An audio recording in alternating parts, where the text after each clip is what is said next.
Wednesday evening last week, a shooting at Buddo Masaka Road junction in Chengera Town Council, Wakiso District, left residents in shock and mourning after losing their fellow resident, Evelyn Nalumansi Katende, who was shot dead. Nalumansi was shot dead during an exchange of fire between security operatives and suspected thieves and kidnappers. The shooting also left one identified man who was dressed in an army camouflage killed.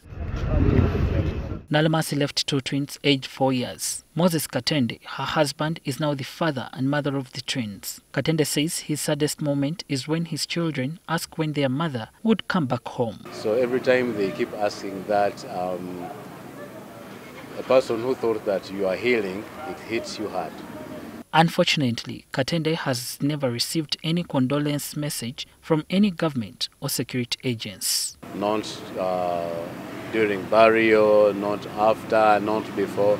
I haven't received any person from government or any communication from government. It's not until he inquired from Nsanje police station about the investigations into the wife's killing. He says nobody even bothered to update him about the investigations. At Nsanje police station, he was informed how the file had been transferred to Central Police Station in Kampala, who later handed it over to the Chieftaincy of Military Intelligence in Mbuya for further investigations. The investigating officer told me that he had just received the file and was going to continue with the investigation, and he promised to update me on how far. Now, Katende is seeking government's intervention so that the perpetrators are brought to book. They let us know when and where so that we are there to see that justice is what is served.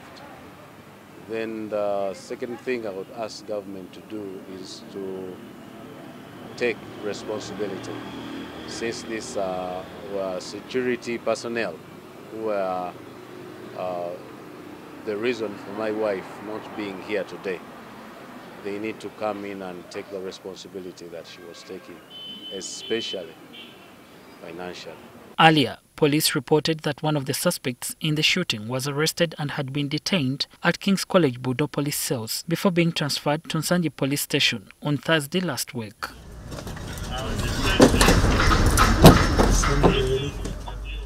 Brigadier Felix Kulayigye, the UPDF spokesperson, says the army is now handling investigations on the shooting incident. Kulayigye says they have two suspects in custody, one being a UPDF deserter. We received the suspects from the CID 2 days ago. The investigations have kicked off. A number of questions to answer. Therefore, these two suspects, a deserter from the UPDF and a civilian that we will have in our custody, are going to be interrogated, and they will give us answers to some of the questions we have, and then they will be arraigned in court. Although Uganda is not among the countries with the highest number of murders by shooting, there has been a steady rise in the cases of gun violence. An analysis of the Uganda police crime reports shows that homicide resulting from gun violence in the last 10 years, from 2012 to 2022, averages 206.4 cases per year.